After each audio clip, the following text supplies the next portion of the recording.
Human design is a part science, part spiritual system that tells you who you came here to be. You have your own blueprint, your own way of becoming successful, your own way your dreams are going to come true, the way you'll experience the most joy and fulfillment. The instruction manual for how to move through the world is custom to you. When you act according to that manual, when you act as the real you, everything in life comes to you with more ease and less resistance. We all know we're different, yet we're still acting like there's one way to do life. Let's talk about it. To find out your design and the designs of the people in your life, you can visit myhumandesign.com or download the My Human Design app in the App Store and on Google Play. Yesterday, we were having a conversation about the process behind coming to clarity, the thinking process behind coming to ideas. And it had me thinking about this Elon Musk quote that I heard recently where he was describing that physics isn't just about memorizing equations. It's actually the thing that fascinates him most about physics is the thinking behind the development of the equations. Do you get what I'm getting at with this? Like, let's talk a little bit about the process behind bringing your gifts out of you. That's so good. It's funny because I think we see ourselves as these characters that are just playing the first layer. But either way, there's multiple layers that are getting us towards some final aha or some kind of clarity or some kind of decision.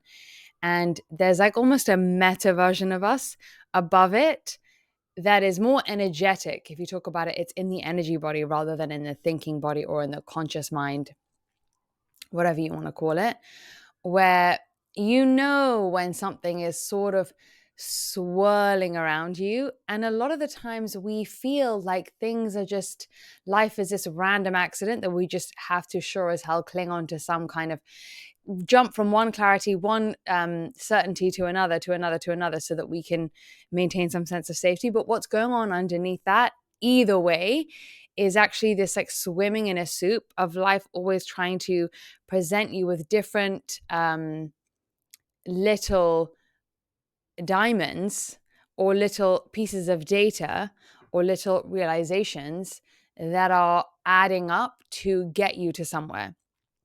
And really, one of the amazing things you can start doing is when you receive one small diamond, to not rush that.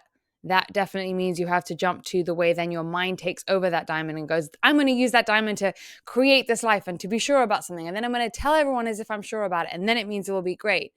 Rather than sort of waiting for other things to drop in. And it doesn't mean that you can't get excited about what you're going to do as a result of it, but always leaving space for the process to take as long as the process of clarity is going to take.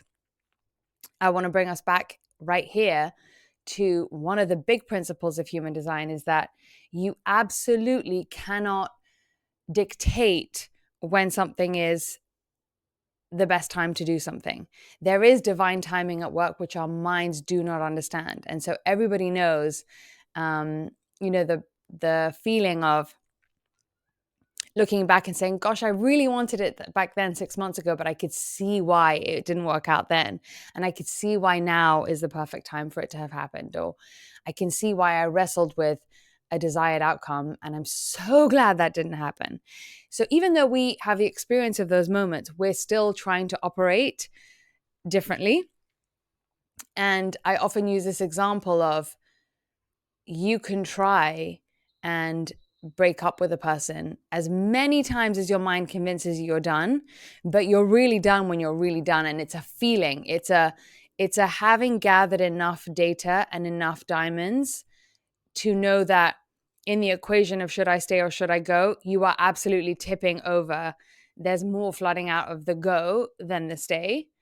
What we try and do is torture ourselves with getting one inkling of going and then grabbing onto it and thinking, oh my gosh, how do I know? I need to leave. Let me go see 11 psychics and let me look in my human design to see if it tells me I'm compatible.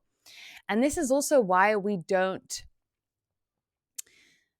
there's a different angle to compatibility in human design, because there is another force at play that brings people together for the amount of time, in the kind of relationship, in the us magnetizing to each other, our magnets literally matching at different points in each of our paths and pulling that character into our movie for the exact time it's meant to. And we are not in control of that. Therefore, compatibility, when we use it with our controlling ego minds, we want to just look at an app or go to an astrologer and either have it say this person is right for you or person is wrong for you. And yet, we know that even if you go to those 11 psychics and they all say this person is wrong for you, if there is a part of you that still wants to stay, whether that's an ego part or a correct part, it doesn't matter, because it's either going to help you dissolve the ego and you're either going to have to stay in it long enough until that's clear, or there is a real part of you that wants to stay, and that is correct because you need to stay in something longer. It doesn't mean it's good or bad. So what's amazing about us trying to be so deterministic about life is we're only in layer 1, whereas actually layer 2 is where it gets much more interesting, where you say, you know what, I am drawn to this person. I'm still drawn to this person. And actually, where human design is really helpful is not telling you to leave someone. It's actually empowering you to know how to make that decision yourself. But it's also saying any two people who are magnetized to each other is a force that is so divinely decided. We are not in control of who we are drawn to or not. We really aren't. And therefore, once I honor that I'm magnetized to a person, how do I optimize that? That is where human design comes in. And that's why we often say compatibility is fated. Sorry, I'm going to say that again. That's why we often say that compatibility is created, not fated. Meaning, if you are drawn to someone, that's already life's way of saying, this is where your assignment, this is where your energy needs to be spent, this is where your growth, this is where your giving and receiving love needs to be practiced. And therefore, if you can understand yourself and understand the other person, then work how to actually create compatibility together, i.e., how do you honor each other? How do you honor self within this container? How do you give that person love? How does that person feel love? How do they receive love? How do you support them? Do they not need much support? How do you encourage their alignment and their best self to come out of them, instead of contorting them into being someone that you think you need or they should be, and so on and so forth? So to go back to the thing we were talking about yesterday, it happened with something we were trying to do in our work. And I'd felt something swirl for the last 6 months. And I also had other things kind of coming in, other little diamonds that I thought were separate from that thing. And so I was thinking, should it be this? Should it be that? Should it be this? Should it be that? And recently this week, funny enough, just as we were casually talking, a way that they actually all were the same thing dropped in. And if I had glommed onto the first diamond and pushed for it to be a thing and convinced myself that I had to get it over the line, I would have created something that was nowhere near as good as what we're now creating. So it's facts, a waste of your energy. And it is the gathering of diamonds in data and waiting until you feel that feeling of, it's so clear. I'm so excited about it. I'm so, getting the checks by my authority. My emotional authority feels so emotionally good about this, or my sacral authority is, feeling excited, whatever your authority is. You cannot pressure your authority to make a decision when what the decision is itself isn't clear. You think it's a certain decision because you've glommed onto the first diamond, but that's not the full data that you needed to gather before knowing the full picture of what something is, or knowing the fullest version of what that thing is, so that you could get fully excited by it, so that you could respond to it. And so, and this is, I think, what people say also, it's like another layer of, it's not the destination, it's the journey, because it's that. And we love this, and we get so excited about this, of like piecing out all the different questions and like, how's it going to look, and the form, and the meta behind the thing. And I think that's what you're saying, Elon Musk is saying. It's like the process of the asking, and the how, I wonder about that, and how does this look, and is this math still right, is the old logic that was applied to science, is it set in stone, or was it needing to be set in stone for a certain period of time, based on, it was a match to the collective understanding that we as humans had about how the world works. But maybe, can I put my head above the parapet and ask that question, and not in a critical way that means that that's totally wrong or dismiss it, but just, how do I look at this from a higher perspective, and ask and see that there are other different kind of questions that I could be asking, that I thought you just don't question stuff. And that is the process of, by the way, that's any time any innovation in humanity has ever happened, is because someone did that. But it's the discovery of, how do I break the current container that someone once thought was massively expansive, but we now have expanded up to that. So what used to be a massive container is now a ceiling, is now something that someone else needs to bravely, and maybe not aggressively, just peek their head around the corner and see what else is there, and can they approach it in a different way. Not that they can make different decisions in the same level of understanding that we are living in now, but understand that there are whole kinds of different decisions that lie beyond that corner. Yes. And I think it illustrates something that a lot of different pieces of things that we're interested in, we've had a lot of conversations around getting your mind, like retiring your mind and using your authority and your system to make decisions. And this idea that when you're just looking at the equations of physics, for example, and you're trying there, that's a specific kind of intelligence. I'm going to using this as a metaphor. That's a specific kind of intelligence, to take what exists and try to understand it. But what's so interesting is the stepping back, like you said. And this applies to as small as deciding if you're going to stay with someone, be coming up with your brilliant ideas, seeing the world in your way. It requires this almost expansion of the things that you're taking in and observing from a different vantage point. And it's so the process that I observe you going through with the app. It's something that I've kind of like adapted into. And it's part of why I think too that you have this kind of joy and childlike aspect to your work, because to our work, I would say I'll count myself in with this, because everything that we do comes to us through experiencing life. It's not like we're sitting in a room and just trying to pull these things out of our brain. It's like we're allowing life to develop our perspectives. We're allowing life to show us what people need. We're allowing life to bring the pieces together for us. And it's it makes the movie just so much more entertaining for me, like for as the observer of it. Would you agree? Completely.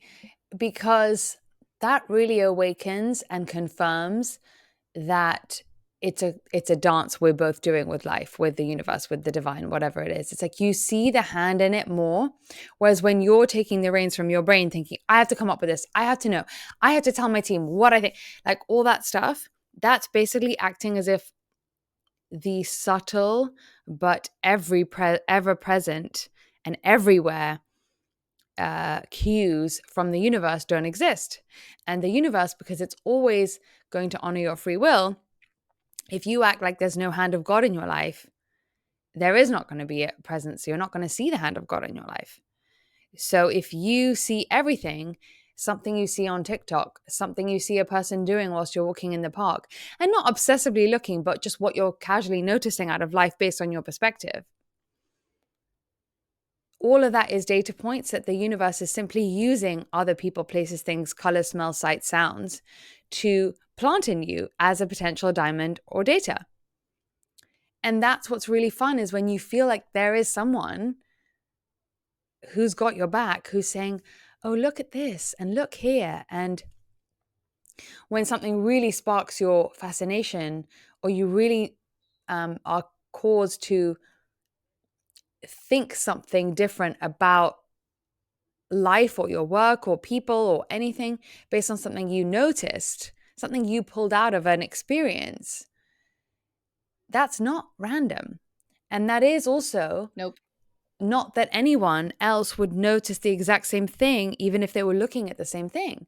So there's an interaction there. The first filter being that it's sent to you for a reason, because this is just a movie that's here to tickle and delight you and help you usher on to becoming your real essence and remembering your divine. But also that level two is that there is something that's being awakened in your brain that is a specific way that you notice life, that is unique to you. And that's also from the divine, originally created by the divine. But the specific kind of noticing that you do needs to be honored, instead of you talking yourself out of it, being like, no, but other people would say this about it, or, you know, shopping for other people's opinions about what it makes you think, thinking the way that we're all being told to think about stuff.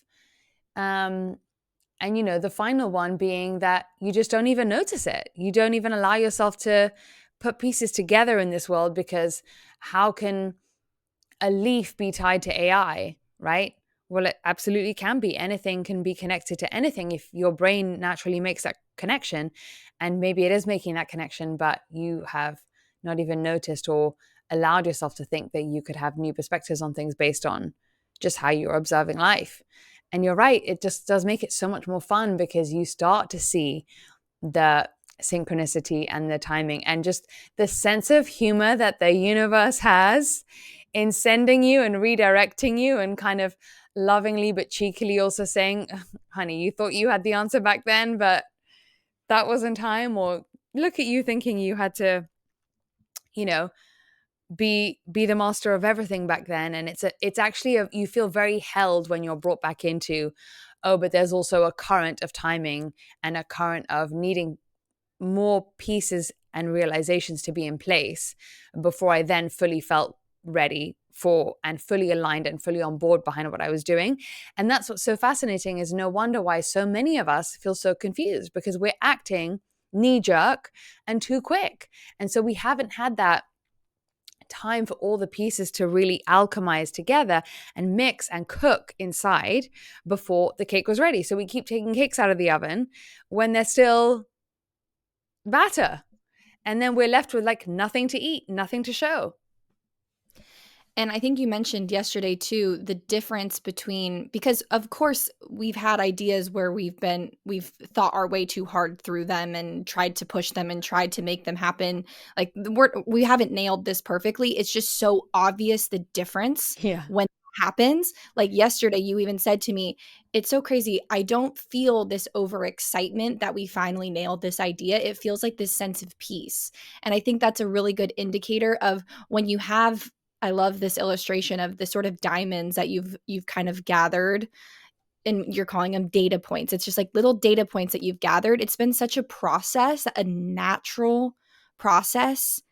And then when the everything sort of pops into place, it is this sense of peace of, oh, there it is. Mm-hmm. Not this, we have the most brilliant idea. Like Mm-hmm. it's like it almost is like this natural progression versus this artificial realization.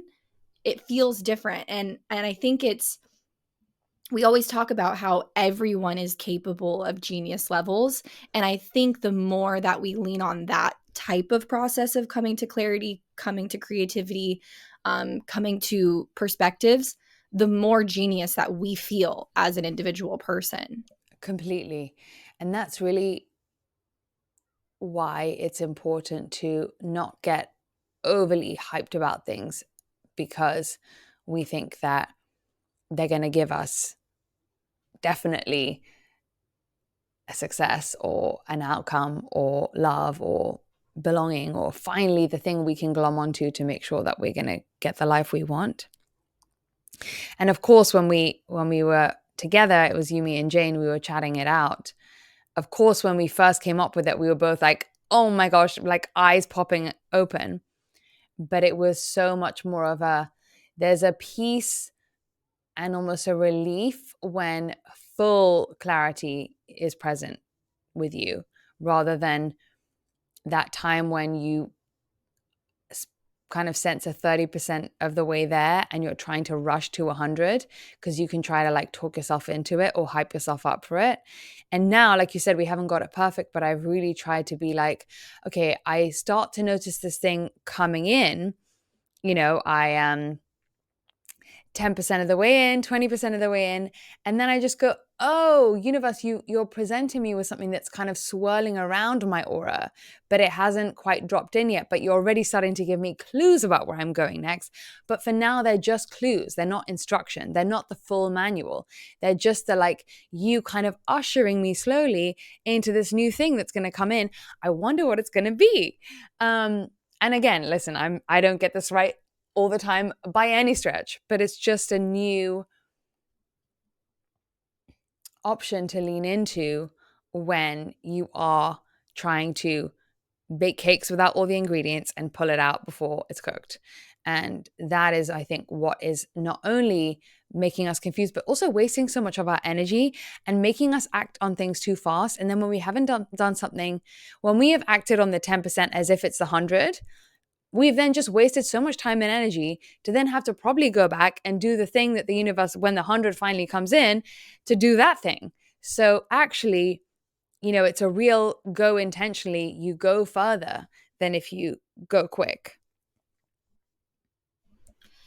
And it's interesting you also mentioned that two people can experience a situation, or they can be in a situation and get different diamonds from that situation. That is why I think understanding your human design chart is so powerful, because your system is the only person capable of seeing things and picking up the pieces and the data points that you are capable of picking up. So the more we lean into that, the more, like I said, gifted we become. So is there anything that you would say to someone who is like, yeah, this process sounds really interesting, but how do I actually try to do that for myself? Is there anything you can point us to as like actionable ways to do that? Well, I think the first thing is to look at all the things in your life right now. Which thing are you trying to turn into a 100 that's maybe just a 10 for now? And there will be guaranteed something that's just a 10 for now, because if we're on our way to a dream, we are only 10% of the way there or 20% of the way there, or so on and so forth. So can we allow ourselves to just be like, oh, I'm still in the data point gathering process of that? That doesn't mean it's not going to happen. I think the thing that underpins all of this is this belief that not having what we want yet makes us afraid, because we think that means we'll never have it. It's this weird thing that I need to get it now so that I can rest assured that I have it and I can cling on to it, versus, oh, I'm on the way because I'm getting evidence that I'm on the way from this desire to even have that thing, number one, and also the fact that I've pondered it, the fact that I've entered into a relationship where they open that connection to it because I keep asking about it. Also, even sometimes I keep worrying about it. I keep trying to force and control it. All of that is just lower consciousness surrounding the aligned thing maybe that you're wanting. Like, what is it behind something that you really want? So already acknowledging the fact that you're in a 10% somewhere in your life, and then saying, oh, can I just for today feel like I don't have to act on it, or feel like I have to tell people about it, or feel like I have to know what the right thing to do or the right way it's going to look needs to be? Can I just know that it's just the asking for now?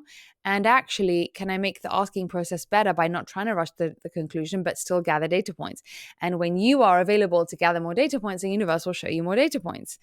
And so that's, I think, the number one place to start. And then when we talk about seeing your head above the parapet, this is where looking at your gifts in human design is really, really amazing, and looking at the gifts that other people have is really amazing, because even when we were part of that same conversation about this thing, I could see, because you're one of your primary gifts, and it's actually your most important gift, is logic, right? Which is gift 4. If anyone has the app or the book, they can look up what that means. You were literally getting high off seeing well, how do you put it in your words? I'd say, because yeah, I love that you bring this up, because the way that we feel clarity is so different. The way that we realize when all of the gems have landed is so different. And for me, because it is logic, it's like everything lines up. All the data points have organized themselves in the right order or the right place, and it's like an explosion in my brain of pew pew pew pew pew pew pew. Like the domino effect is nailed. Everything's lined up. That's kind of Mm. what it feels like in the brain. I don't know if And what it feels like for you. you said it was like a brain orgasm, because Yeah. everything was just like clicking into place. I was like, because you've been telling me I want to do this, I want to do this, I want to do this, I want to do this, and we, like you said, we thought it was all separate things, and then all of a sudden, Jane, I think it was Jane actually that came up. I'm sorry that we're like teasing this so bad. Like we will I get this know. out as fast as possible, Hmm. but I just think the process is so helpful for people too. Yeah. But he said something, and then my brain just went, and I was like, Yeah. yes, and you watched it happen. Yeah, and because I know you so well, and because I know the way you work so well, and because we spent so much time knowing the different layers of how deep our gifts can go, and how deep they can look, and different ways they can look, I knew that that was happening, meant it was aligned. And I also knew from my side, I'm not having that experience, I'm not forcing myself to have that experience, but it was this like, everything that I was thinking about was this, because I knew and I wanted to give people what they need, what they're wanting right now, what we all need as a tribe, as our cluster. That's my sun personality. My most important gift is sensitivity to what the tribe is needing. And so it made me feel like, okay, this can make that happen. And that was kind of that relief feeling as well, of like, oh, I finally, like, now I get to serve something that's really going to be useful in the best way that it's going to be useful. And, Jane, who gets excited about freshness and newness, is her sun personality, was like, that was tracking for her. And always you will experience your own version of alignment, custom to your process, the way that you work. And you will see other people get to their alignment, which is a shared alignment, right? We all have our part to play in this, but in their own way, which I think is so cool. And that's why knowing your gifts is fascinating, because you do know how your genius gets turned on by decisions when they're right. And I'm actually going to insert another layer in here, because it's making me think of this concept that I know you spoke about somewhere, about cleaning up our intentions, because throughout this process, we're essentially saying that there is a patience to this process. There is a space between the capturing of those data points, those diamonds. So what's really interesting is when you do this process, when you allow it to be this kind of process, that in between phases is so valuable, because you can almost spread out your stuff behind that thing. You know where I'm going with this. Will you explain what I mean?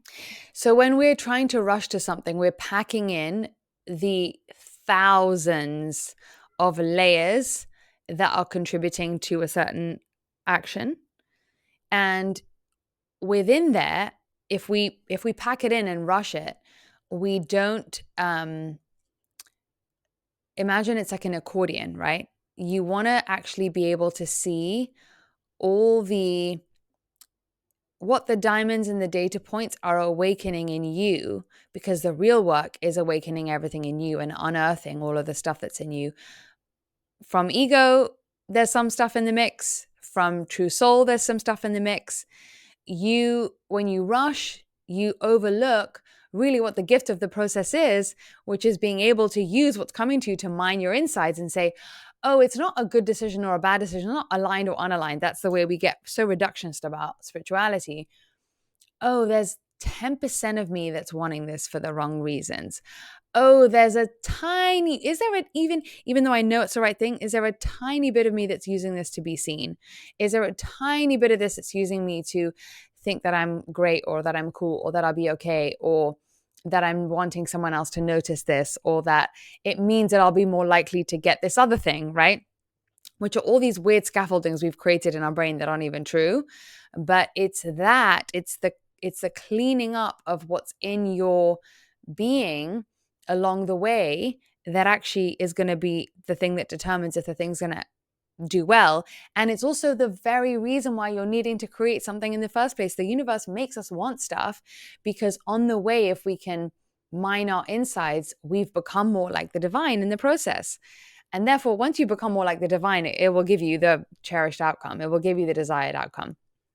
So if you believe that the process is only,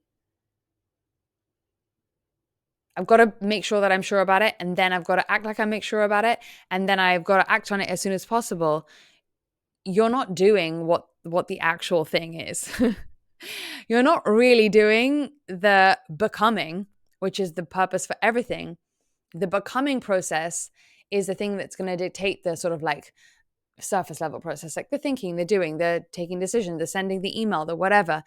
It's not that that's going to say whether you're going to have a beautiful life, whether you're going to love being you, you're going to have that joy and the childlikeness that you described. And I think one of the things that is so key that makes all the difference between living that surface level process versus the becoming process is if you go in the app, there's a section on the homepage called How to Grow. And there's a part in there that is called Accept Your Humanness. I think so much of the time we don't want to look at those little parts because they might make us feel shame. We don't want to out ourselves. We don't want to think that that means it's going to make us not think well of ourselves, or it's going to mean we're a completely bad person. Like we want to throw the baby out with the bathwater if there's a tiny part of us that's wanting it for validation. We haven't yet been taught to accept that there's also 95% of you that's doing it for the love of it or for whatever. So it's like we haven't developed enough nuance or given ourselves credit that there is an intelligence to read our own energy and say, hold on, is there any part of me or in my intention that is wanting to do this for fear, lack of belief in self, relying on other people, needing to show something, feed my persona? And there always is. So it's a constant cleaning up of the intentions behind the process. And I'm happy that you brought that up because it's so key. And that's why we made that feature, How to Grow, because it's about how do you clean up your consciousness behind when you live your design, behind when you come to decisions. There's a whole other layer there that we don't talk about enough. And there's also, when you go into the tip section of the app, there's Alignment 101, and you can click on that, and that's a whole other thing. And there's also Human Design 101 in the tip section. So there's so much there that isn't just you and your design, it's how you approach the living your design. Like you were saying, it's like the process behind the physics. We do that with ourselves because we are our greatest experiment. And so knowing the cogs behind how you become you, I think is so helpful. I'm so happy you brought this up today.